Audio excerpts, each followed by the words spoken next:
and welcome back to Umineko episode 1 part 4. I'm Lorelai and we're gonna continue from Kumasawa's monologue after the face-off between Natsuhi and Eva at the parlor. As always, if you enjoy my content, please consider subscribing and giving this video a like. It really means a lot to me, and thank you for the support. Without further ado, let's just get right into it. The four of us cousins were shooting the breeze over all kinds of topics. After all, there are both girls and guys here. Plus, we've got people over a wide spread of ages: adult, high school, and elementary school. All each of us had to do was talk about ourselves, and it would be of great interest to the other three. なんかやっと馴染んできたぜ。ジェシカもマリアも6年前からは想像もつかないくらい成長しちまったからよ。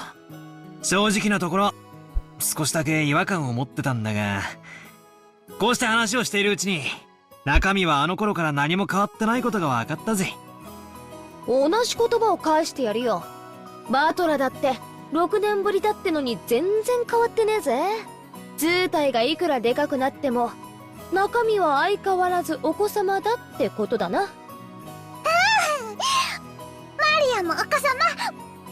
マリアもお子様。マリアだっていつまでもお子様じゃねえぞ。お子様から可愛いお姫様に成長してくんだからな。そうしたらまな板みてえな胸もすぐジェシカ並みになるぞ。そしたら揉ませてくれよ。約束だぞ。揉ませる。約束する。 No, Maria! ダメだよマリアちゃん。そんな約束しちゃダメ。おお、約束したから揉ませる。マリア、約束は守る。絶対守る。マリア、お前本当に素直ないい子だな。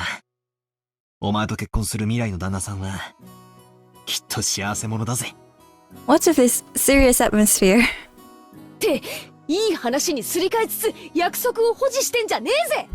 マリア、その約束はなしなし。約束取り消し。やっぱりバトラ君も揃って4人で集まらないといとこが集合した気がしなかったね。この6年はやっぱり寂しかったよ。そうだな。こういうふざけた話にはならなかったな。でも建設的な話はできてたと思ったぜ。将来に対する心構えとか受験とか就職とかよ。悪うございましたね。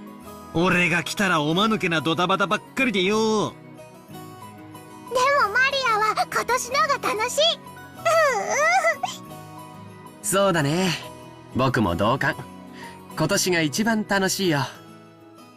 Maria's sincere words probably spoke for everyone. When George Aniki stroked Maria's head, she giggled like a happy kitten. 失礼いたします。お食事のご用意ができました。A timid knocking sound and an equally timid young woman's voice came through the door. Jessica answered brightly. シャノン、入れよ。バトラは覚えてるだろ。 Jessica stood up from the bed and opened the door. There stood a servant girl who was definitely about our age. ご無沙汰いたしております。バトラ様。6年ぶりでございます。シャノンです。Noting my presence and trembling a little, she bowed deeply. I know what he's gonna say. ジェシカにも驚かされたが、シャノンちゃんにも驚かされたぜ。あんたもすっかり美人になったじゃねえのよ。もったいないお言葉、強烈に存じます。しかしよ、この島じゃよっぽど食事の栄養価が高いんじゃねえのか。何を食ってどこを鍛えたらそんなにでっかいお胸になるんだか。ジェシカとどっちがでけえかちょいと触って確かめさせてもらうぜ。With both hands poised and saliva dribbling from my mouth, I closed in. No. For the sake of my honor and justice, I'd like to point out that I don't suffer from some strange disease that makes my lymph nodes itch until I scratch my neck open, and which can only be prevented by rubbing breasts. Come on. It's just my battler style of communicating. When a boy closes in on a girl like this, 9 times out of 10 they get slapped or clobbered, right? This is a battler-sama original communication technique, aiming for a gag like that to break the ice. Well, that means I really do get to touch them on that 1 in 10 chance though, right? I never asked for that though. By now, my hands were less than a centimeter away from Shannon-chan's chest, but the counter-strike has yet to come. She understood what was going on, and she was blushing and had her head lowered in embarrassment. But she was just standing there, with both hands politely joined in front of her, not even trying to resist or cover her breasts. No, Shannon, what are you doing? Whoa, I wasn't planning on this. Please, hit me right now. At this rate, I'm seriously gonna touch them. Which is why I was glad that Jessica chose that time to drive her elbow into the back of my head.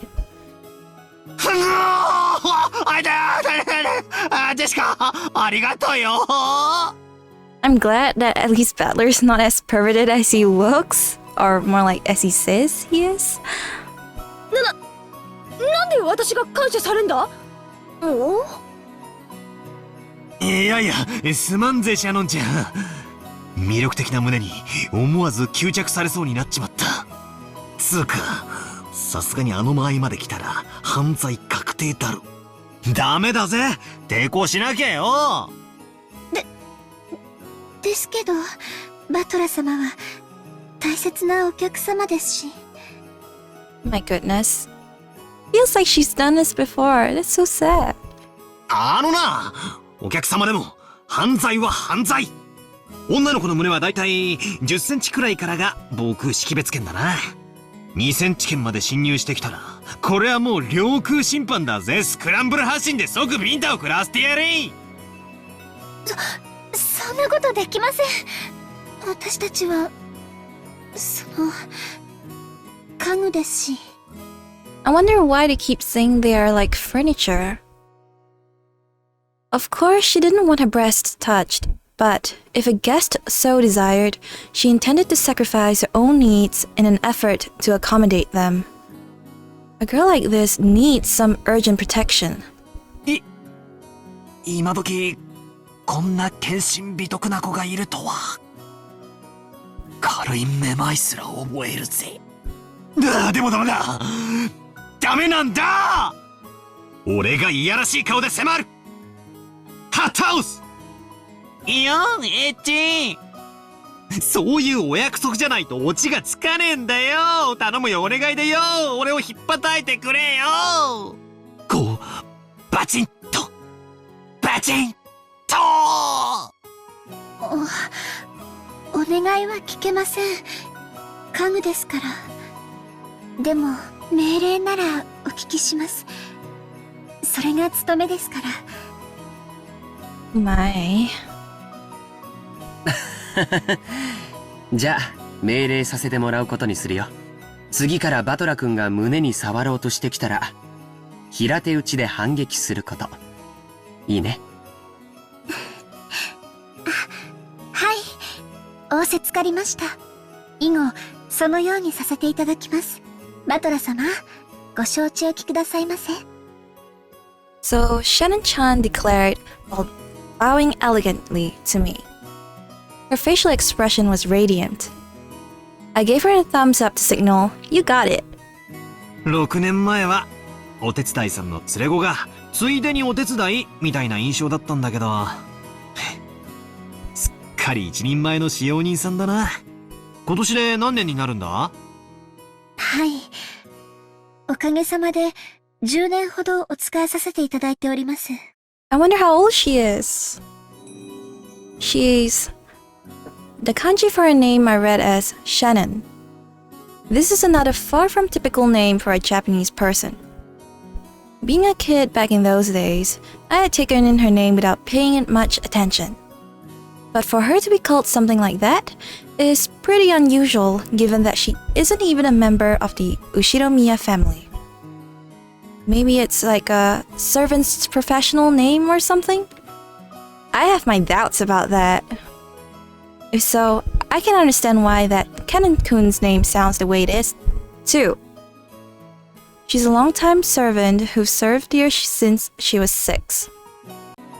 Since her body had changed radically, she didn't match my memories, but we used to know each other 6 years ago. It looked like she was just as shy as she had been in the past, but I got the sense that she had become imbued with a charm befitting a girl her age. Especially her breasts. さっき会ったカノン君は彼女の弟なんだよ。弟というわけでは。Hmm. でも、私のことを姉と慕ってくれます。See, I knew it. I knew it.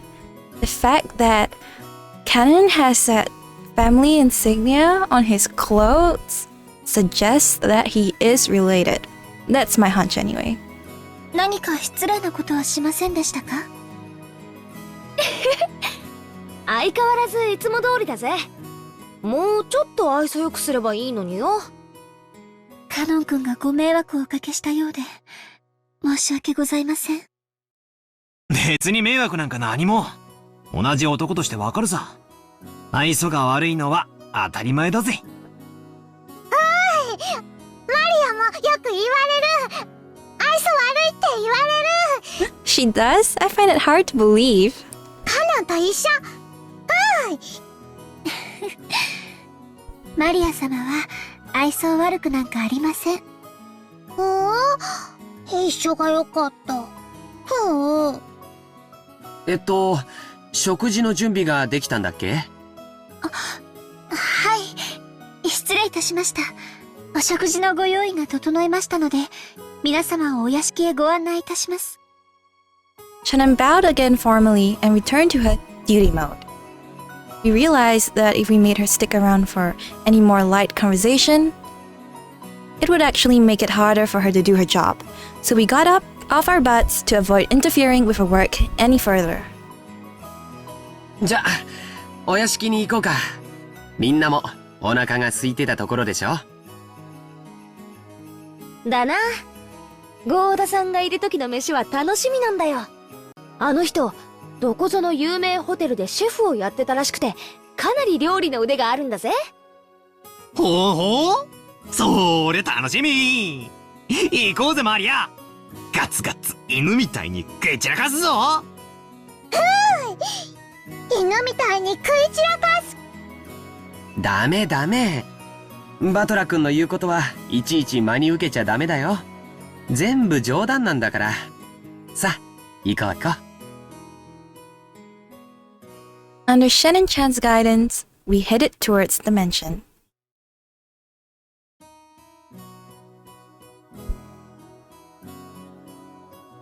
Every time I see this, it's just so amazing to me.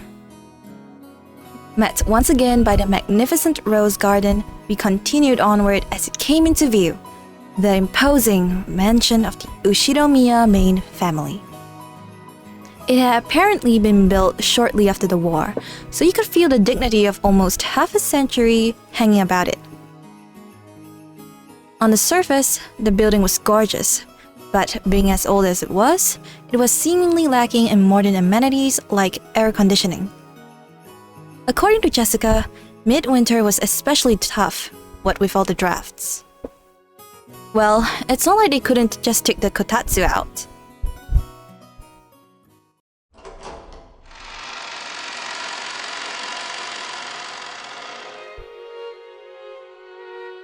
As we entered the entrance hall, an aged servant greeted us.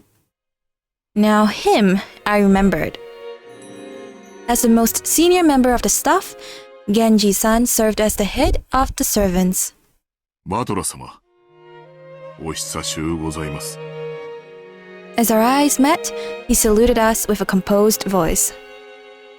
He didn't give quite a refined bow as Go does.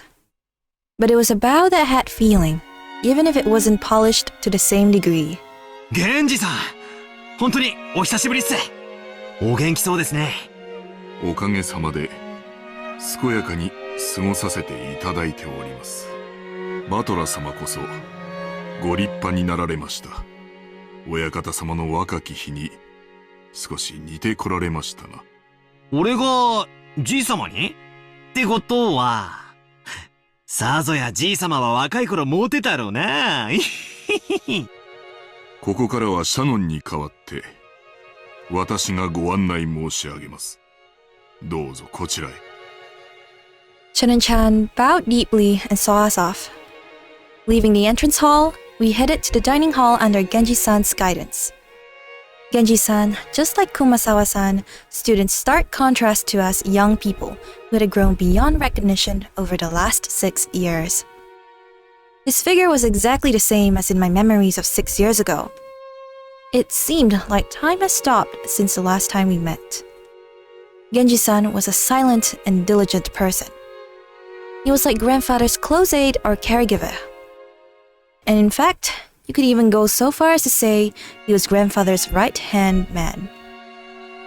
Actually, it seems that he was by grandfather's side more than my late grandmother was.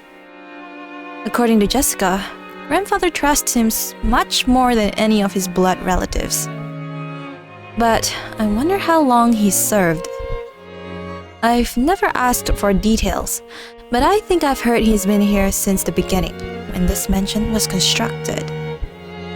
That is to say, he's dedicated half of his life to serving here. No wonder grandfather trusts him. As we cut through the open-ceilinged hall behind Genji-san, I found something I had no memory of from 6 years ago.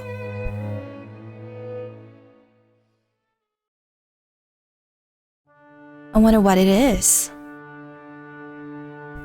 Oh! Finally. It was an awfully big portrait hung right in front of the stairs that rose to the second floor. Without thinking, I stopped walking under its spell. Since I suddenly stopped, Maria, who was following behind me, ran into my back. ああ、悪い。なあ、ジェシカ。あんな絵、前はあったっけ？ I pointed at the large and conspicuous portrait hanging in the hall. Everyone else stopped too. ああ、そっか。They look unhappy about it. バトラが来てた頃には、あれはかけられてなかったっけ？いつからだったかな。確か、僕の記憶が正しければ、一昨年あたりだったと思うよ。So 2 years ago? さようでございます。一昨年の4月に親方様がかねてより画家に命じて描かせていたものをあそこに展示なされたのでございます。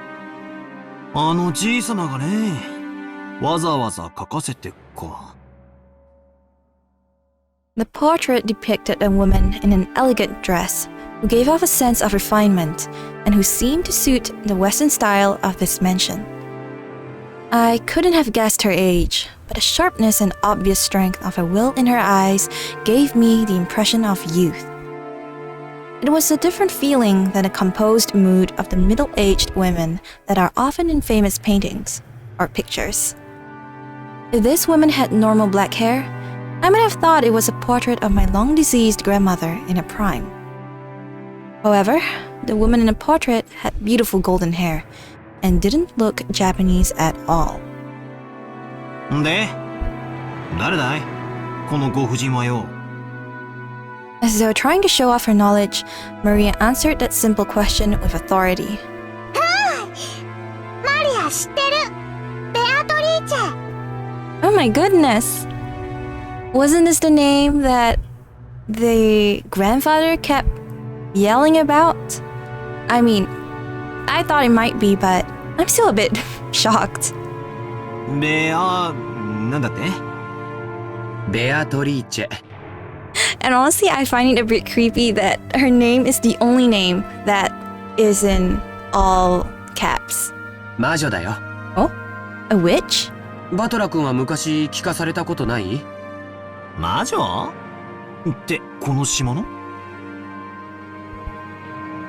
I think I already said this, but Rokkenjima is a small island that's only about 10 kilometers around.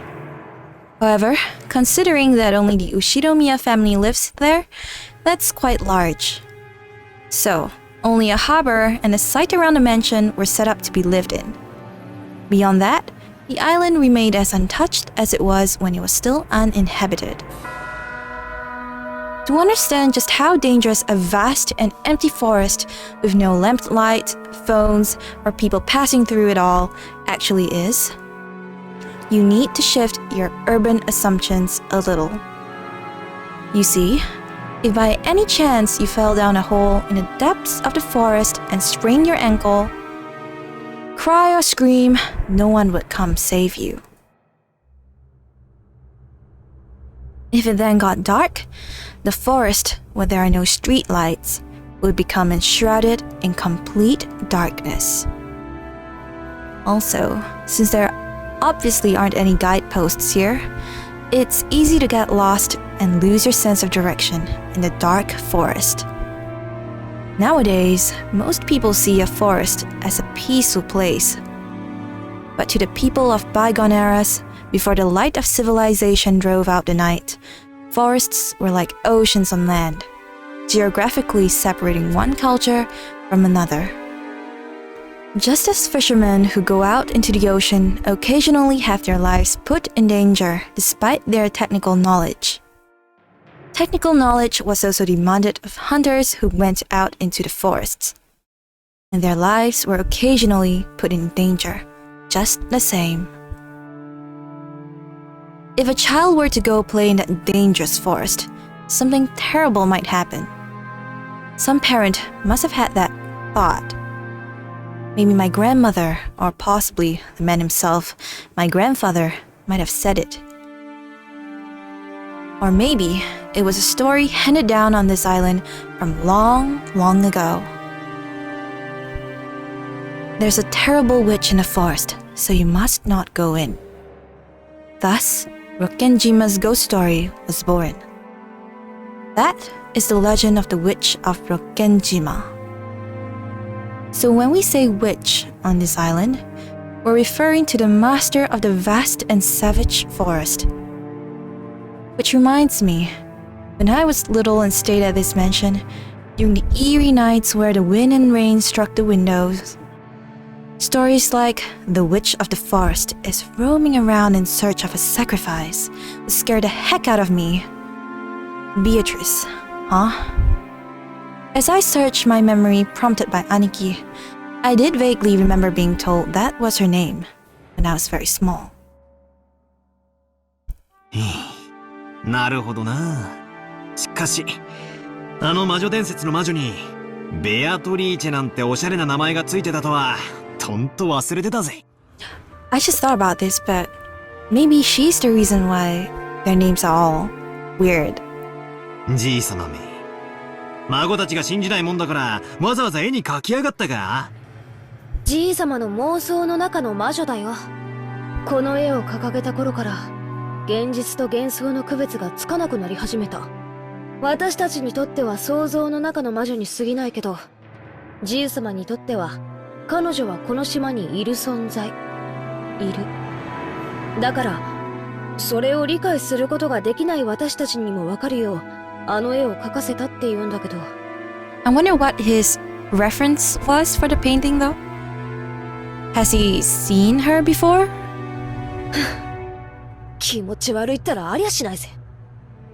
お嬢様、親方様にとっては大切な肖像画です。親方様の前でそのようにおっしゃられることがございませんよ。わかってるぜ。頼まれても言わねえよ。Jessica turned away after glaring a second at the portrait. 行こうよ。食堂にみんなを待たせてるよ。お腹すいた。Only a small portion of this island is controlled by the Ushiromiya family. If all of the wild remainder was the witch Beatrice's domain, then one could say that she was the being who actually ruled over Rokkenjima. That unsettling, ominous feeling I had felt on a boat trip when I learned that the shrine had been struck by lightning revived within me a bit. At that time, Kumasawa-san had tried to tell an ominous story about Rokkenjima and had been stopped by Jessica. I didn't know what she had tried to tell us about this island. But there was one thing I did know. Rokkenjima's ruler was not the Ushiromiya family. It was the witch, Beatrice. Yes, because this was the witch's island.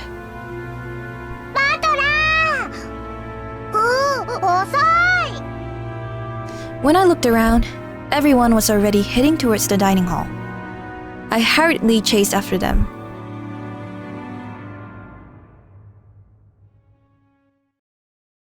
We walked up to the huge double doors that led to the dining hall. Genji-san knocked. お子様方をお連れいたしました。失礼いたします。The door was opened and we were invited inside.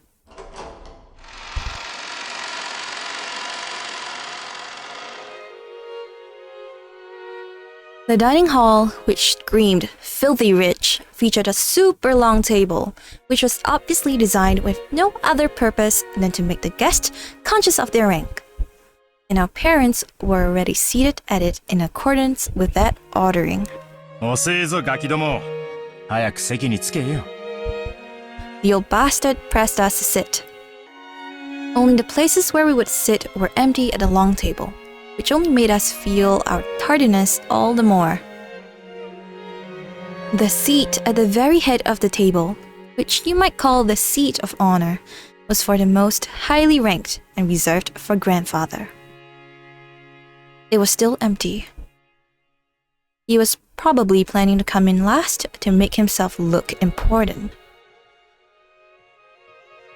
The seating order, as you faced the seat of honor, went from left to right in rows of 2, with the ranking being lower the further you were from it. So on the left-hand side of the row closest to the seat of honor was the second-ranked seat, belonging to the eldest of the adult siblings, Uncle Cross. It looked like he hadn't arrived yet either, so that seat was empty. And then opposite him, on the right-hand side of the first row, sat the eldest daughter of the family, Auntie Eva, ranked at number 3. The left-hand side of the second row was for number 4. There sat the old bastard, Rudolph, as the third of the siblings. Opposite him sat number 5, the youngest sibling, Auntie Rosa. Going like this, you might think that the next ones to come would be their husbands and wives, but guess again, because the left-hand seat in the following third row, meaning ranked number 6, was actually Jessica's seat. Opposite her was George Aniki. Then, the seat next to Jessica was me, and opposite me was Maria. And next to me, on the left-hand side of the 5th row, all the way down at number 10, finally comes Aunt Natsuhi. Opposite her was Uncle Hideyoshi. And next to Aunt Natsuhi, in the 6th and final row on the left-hand side, was Kirie-san. The seat opposite to Kirie-san had been laid out like the others, but was empty. According to this ranking system, that spot was the seat where Auntie Rosa's husband should be sitting. He hasn't come, as far as I know, but a table had been laid out for his seat. These kinds of ranking orders usually permit the spouse a corresponding status, but the Ushiromiya family had an original kind of ranking. Maybe it's a leftover of male chauvinism. Under the notion that the mother's womb is only a temporary house for the child and she contributes no genes, the children of direct descent would have the highest ranking, followed by the grandkids. Meaning that the spouses with no blood ties would be considered the last in line. It's terrible, but according to that ranking order, grandmother, if she was still alive, would be in a position even lower than mine. That really sucks. In youth, obey your father. After marriage, your husband. After aging, your children. A leftover of the times when he used to say, women, no home in 3 worlds. Long ago, when I was still incapable of figuring all this out, I thought it was so great that we could all chat with the adult siblings sitting in their group and us cousins in ours. However, now that I can re-examine the seating order after growing up a bit, it stirs up some very complicated feelings in me. Aunt Natsuhi, married to the eldest son of the family, responsible for managing the household, and number 2 for all practical intents and purposes, sat to my right, which meant that she was 2 steps lower than me in the ranking order. It was difficult to guess what was going through her head. That's why I made a small apologetic gesture before sitting down. お久しぶりですね、バトラ君。ずいぶん背が伸びましたね。はい。食ったり食べたり食事したりしてたら、いつの間にかこんな身長に。さすが男の子ね。身長はいくつくらいあるの？ 180かな。つーかおばさん、そこは食べてばっかりじゃねえかって突っ込んでくださいよ。え？ああ。ごめんなさいね。She seems quite friendly with Battler at least. After a moment, she gave a small laugh, but it seemed she couldn't quite figure out what she was supposed to be laughing at. This woman is Aunt Natsuhi. She's the wife of the eldest son of the family, meaning she is my dad's older brother's wife. Is it easier to get it if I call her Jessica's mother? It feels bad to say it like this, but not that I hated her, but I didn't particularly like her. She never got into our kids' circle, and my only impression of her was as someone who always talked about the complicated stuff with my parents while having a crabby expression on her face. The fact is that, having barely ever exchanged words, I hesitated a lot, even just now, about how to approach her. And it was pretty much a flop. The silverware had been tidily set up on the table. The meal itself hadn't been brought in. As a rule, the meal doesn't start until the man at the head of the table has taken his seat. So, as long as grandfather, the highest ranked, didn't come, lunch would indefinitely be on hold. Not even the appetizers would come. In other words, this silence in the dining hall was the sound of our parents as they withstood their hunger and waited, on tenterhooks, for grandfather to come. Except, the grandfather I remembered always showed up at the right time when we ate together like this. He wouldn't ever have been so late as to have everyone else waiting on him. 遅えな、じいさま。俺の記憶じゃ、時間に厳格な人だったと思うんだけどな。まあ、6年前はそうだったかもな。最近はそうでもねえよ。というか、もう自分の世界オンリーって感じで、会食にも顔を出さねえぜ。さすがに今日くらいは足並みを揃えてくれるって思ってたんだけどな。まあ、私は来ない方が気楽で嬉しいけどよ。ジェシカ! After being scolded by her mother, Jessica faced the other way, sticking her tongue out. No way around it. Nothing to do but wait for the host to arrive. When I glanced at the clock, I saw that it was almost 20 minutes past 12. Are we not gonna have lunch? The aged master of the Ushiromiya head house, Ushiromiya Kinzo. He was there in his study. The clock showed noon, but he didn't even attempt to get up. With reading glasses on his face, he stacked up old-fashioned books with elaborately designed bindings, one on top of another behind him, immersing himself in their reading. It definitely didn't look like it was for his leisure. On the contrary, he exuded impatience, crisis, as though every minute, every second was precious.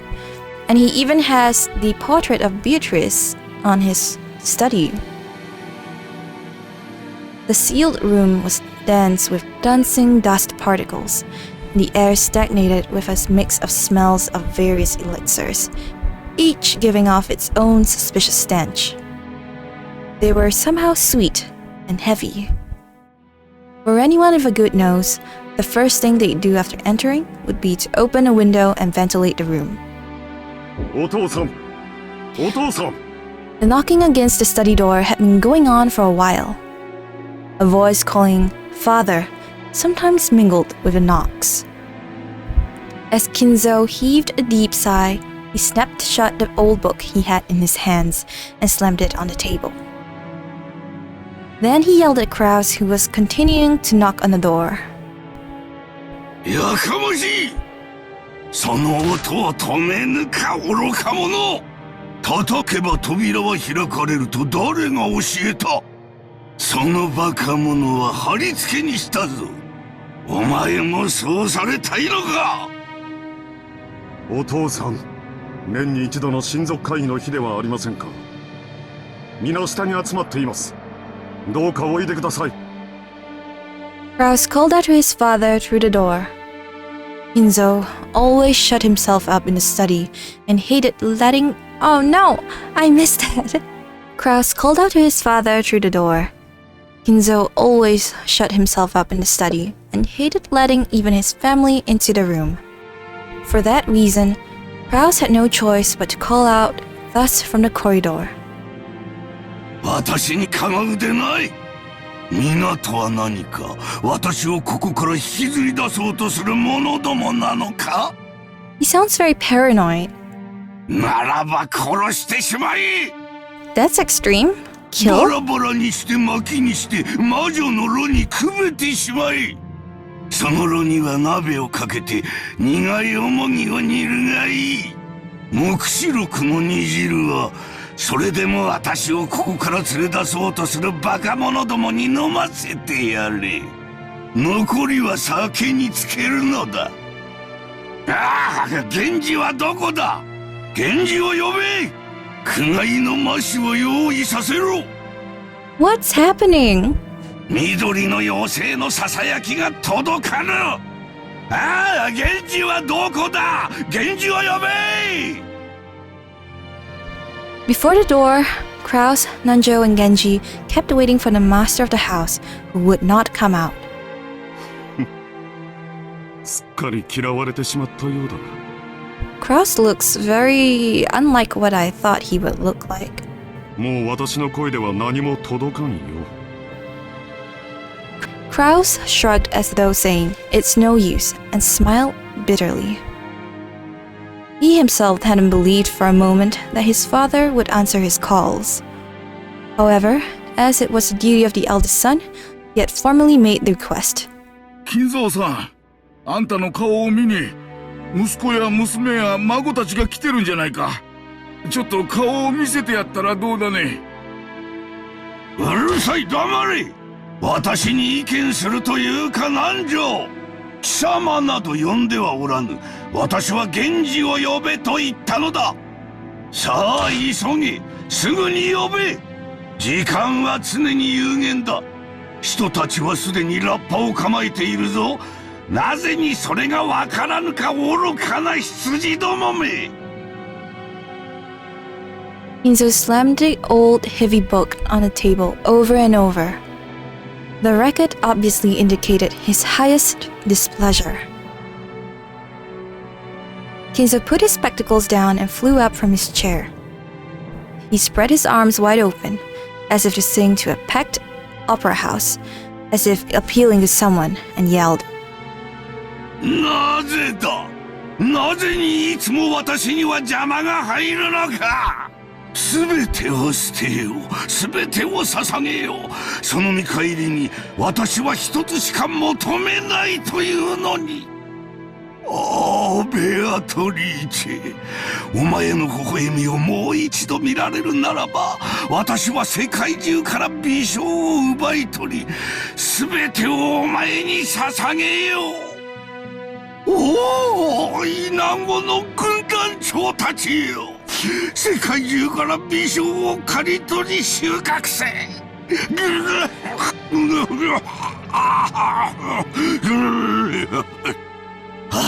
すべてが汚らわしい。すべてが煩わしい。なぜこの貴重な一日に私は邪魔を受けねばならぬのか。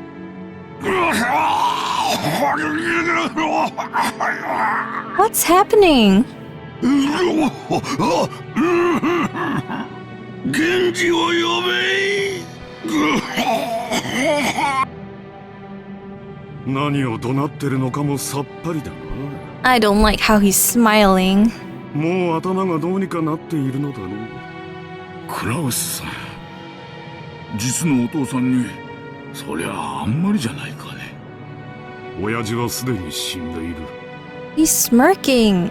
ここにいるのは親父だったものの幻さ。いずれにせよ本人にここを出る意志がない以上どうにもならんね。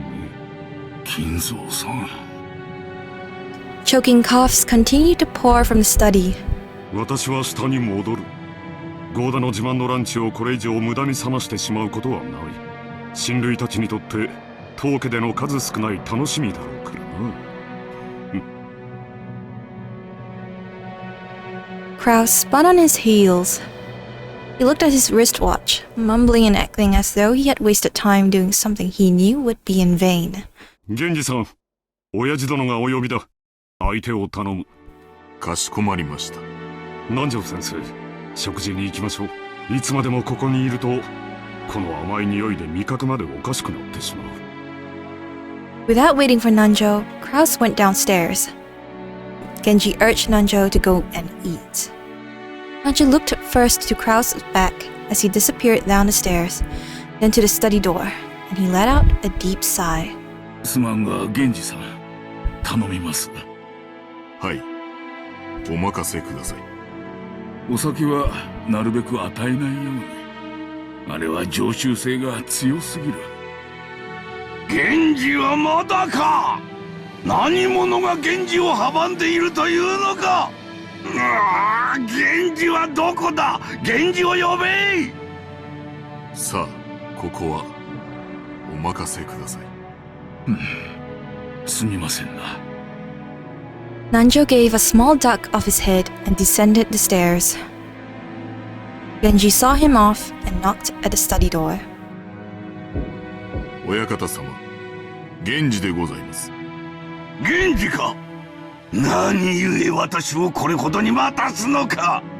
そこには誰もおるまいな。はい、私だけでございます。Kinzo returned to his seat in the study and pressed an old-fashioned switch on the table. What's happening? After a small delay, the heavy sound of the door unlocking could be heard. Kinzo believed that his family might try to break into his study. Perhaps someone wants to open the window for some air and scattered some important documents or something. And that made him extremely upset. Now, Kinzo had placed a secure lock in his room, making it so that without his permission, nobody could enter, and locking himself inside in the dungeon he himself created. Genji, who he trusted the most, was relatively free to enter the room, but even that was not absolute. If Kinzo was in a bad mood, even he wouldn't be able to enter. Anyone else would be limited to holding a conversation through the door, not even seeing his face. And most of the time, they wouldn't even get a real conversation. However, that didn't pose any particular problem for the family. That was because they had no reason to go out of their way to interfere with the retirement of the cantankerous and aged head. The fact that he was completely immersed in his odd research and always locked up in his hideaway was something of a benefit. They made the most of his refusal to leave the study, entrusting him to the hands of the servants while they themselves kept their distance. That's kind of bad too, though. genji、いつものやつを頼む。私は忙しい。はい。Genji headed to a corner of the study. There, suspicious-looking bottles boasting venomous colors were on display. They were actually liquor, but considering that they were placed in this shady-looking room, you could almost suspect that they might be ghastly poisons. The inside of the study was filled with a mountainous library of outlandish books that Kinzo had amassed. They were bizarre old books, some banned, and each and every one of them either forbidden, cursed, or sealed. Of course, if one were to actually call them old books, Kinzo would fly into a rage and say something like this. Call them grimoires. There were candles which had melted in a suspicious-looking fashion and taken on peculiar forms, and all manner of other strange objects, probably having something to do with black magic. The constellations covering the celestial globe would have caused anyone who knew the night sky well to raise an eyebrow. The illustrations inscribed in old books, haphazardly left open, ranged from the religious and mystical to the demonic and grotesque, as well as bizarre diagrams of various magic circles. And above all, the sweet, poisonous smell that filled the room, which, to those entering the first time, would surely be a profound assault on their sense of sight, smell, and all their other senses, making them lose their grip on reality. Inside that study, Genji, with his well-trained hand, prepared Kinzo's usual drink. If you didn't know that the ghastly dark green liquid that filled the complexly designed bottle was liquor, you certainly wouldn't want to put it in your mouth. He poured a small quantity of the spirit into the glass, placed a cube of sugar in a strangely shaped spoon, and then poured water from a pitcher over it. Strangely, when the colorless water was poured into it, the dark green liquid turned into a cloudy white. It created a strange visual illusion that the water had caused a chemical reaction, which made it all the more difficult to perceive the concoction as a liquor. To this, he added an original flavoring that Kinzo liked and fine-tuned the taste. There was no recipe. Its success was measured only by Kinzo's mood swing when he drank it, and he had learned how to make it only after so many decades. Genji placed the glass on a tray and made his way over to Kinzo.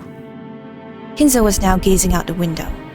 どうぞ、親方様。ああ、すまん。Kinzo had regained his composure, so much so that he was now unrecognizable as the man who had been shouting, screaming, and yelling just moments before. And that man's back dwelt a dignity and intelligence made plain simple by how he tilted his glass and gazed down at the scenery beyond the window. Genji, in order to allow Kinzo to set down his glass anytime, motionlessly waited behind and to his left, as though he was a living sideboard. As he did, Kinzo stuck out just the glass, his gaze still directed at the world outside the window. There was just a mouthful remaining. It was not a gesture intended to set upon the tray, as Genji expected, but was a motion to hand the glass over to Genji. 飲め、我が友よ。もったいないお言葉です。私とお前の中に儀礼はいらぬ。飲め、友よ。いただきます。Genji respectfully received the glass and inclined it a little to taste its contents. Then he downed it in one gulp. お前が作るのを真似ているのだがどうにも同じ味が出ぬ。お前が作る方がうまい。ありがとうございます。親方様のご指導の賜物です。Kinzo smiled at his loyal subject, who refused to put aside rank even when asked to. However, he was not making fun of him. It was relaxed, like a smile at a close friend's unbeatable bad habit. 互いに老いたな。年を数えることも忘れてすでに久しい。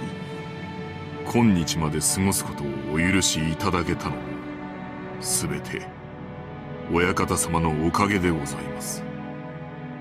Kinzo gave a thin smile, as if to say he didn't need compliments. 今日まで本当によく私に仕えてくれた。息子たちは誰もが私を変人呼ばわりした。大勢いた使用人も皆私を恐れてやめていった。お前だけが今でも私に仕えてくれる。もったいないお言葉です。私の余命もそう長くはあるまい。息子たちは私の遺産がいつ転がり込んでくるかをうろうろ待つハゲタカばかりだ。クラウスの愚か者は金を湯水のように使い、1枚の金貨を売るのに2枚の金貨を捨てておる。それで金を稼げたなどと妄言を。エヴァは金の亡者だ。あやつは私を鶏か何かだと思っておる。死んだらガラにして出汁まで取る気だ。ルドルフの間抜けは女遊びばかり。ローザはどこの馬の骨ともわからん男の赤ん坊など産みおって。Sorry, but that's Rosa's only crime? And it's not even as problematic as everyone else's? ジェシカは無能で無学だ。ジョージには男としての器がない。バトラーは後ろ宮家の栄誉を自ら捨ておった愚か者だ。マリアなど見るのも汚らわしい。What's wrong with him? なぜだ、なぜに後ろ宮の血はこうも無能なのか。私の築き上げた栄光を受け継ぐにふさわしい者はおらんのか。ああ、分かっておるとも。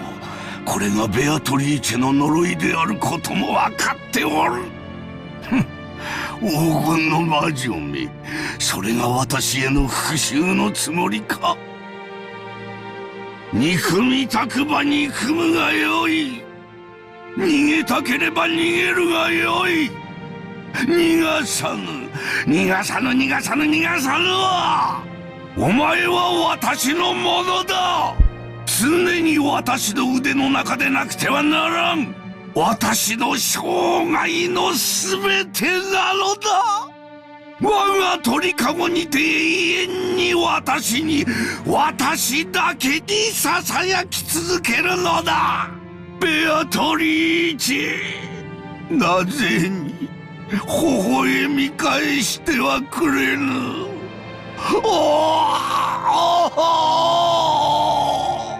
ベアトリーチェ。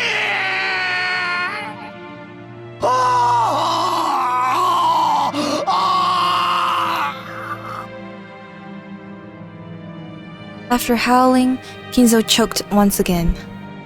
Genji set the tray and the glass down and patted his master's back.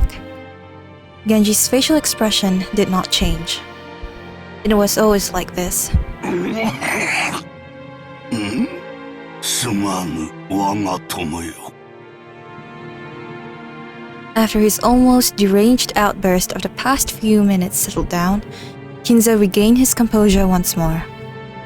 The way his attitude changed was like seeing two different people, a wild Kinzo and a composed Kinzo, living together inside one body. 故に、私は決心した。このままぼやききった余生を怠慢に過ごすことなど、もはや耐えられはせん。この身に最後にとするコインがあるならば、それを悪魔たちのルーレットに託してみたい。魔法の力はいつもかけるリスクで決まる。日本古来の呪術である牛の国参りがそうであろう。7日間儀式を目撃されてはならないというリスクを支払うからこそ魔力が宿る。困難なリスクが生じれば生じるほどに魔力は強く生じるのだ。神話に登場する数々の奇跡は天文学的リスクに奇跡的な低確率を得て成就した驚愕すべき魔力の結晶なのだと言える。モーゼが海を割ったのは神の奇跡ではない。蹂躙の計りに乗せられ軍勢によって航海に追い詰められた絶体絶命のリスクが奇跡の魔力を生んだのだ。同じことが同じ規模で繰り返されようとも再び海が割れることはないだろう。なぜならモーゼは力ある者たちのルーレットの阿葬儀ナユタをかけたよりも多く存在する目の中に一つだけ刻まれた奇跡を見事引き寄せることができたからだ。その天文学的確率に勝利できる力、そう奇跡をつかみ取る運気はすなわち魔力なのだ。強大な魔力を得るためには絶望的なリスクを背負わねばならぬ。魔力もたぬ者はそれを賭けでなく自暴自棄と呼ぼう。しかし真に魔力ある者はその奇跡をつかみ取り神秘を成就させるのだ。もしも私にその魔力があるならば私はその奇跡をつかみ取るだろう。生涯を費やした願いを実現できるだろう。Kinzo looked up to the sky outside the window.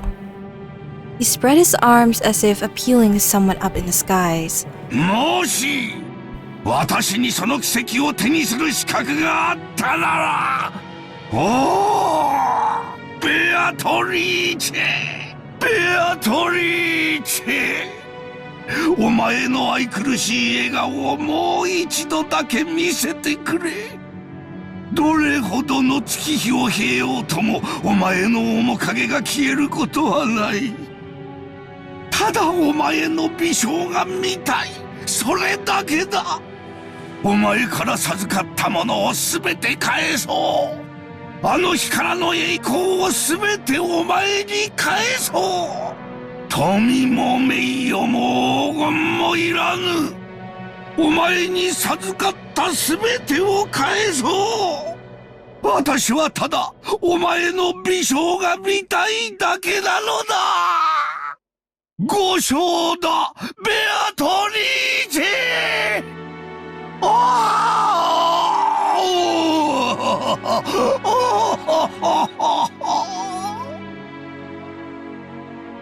His nonsensical yells segued into a scream, and then into a wail. Kinzo crumpled onto the floor and clawed at it with both hands. Genji had no choice but to wordlessly watch over his master's lament.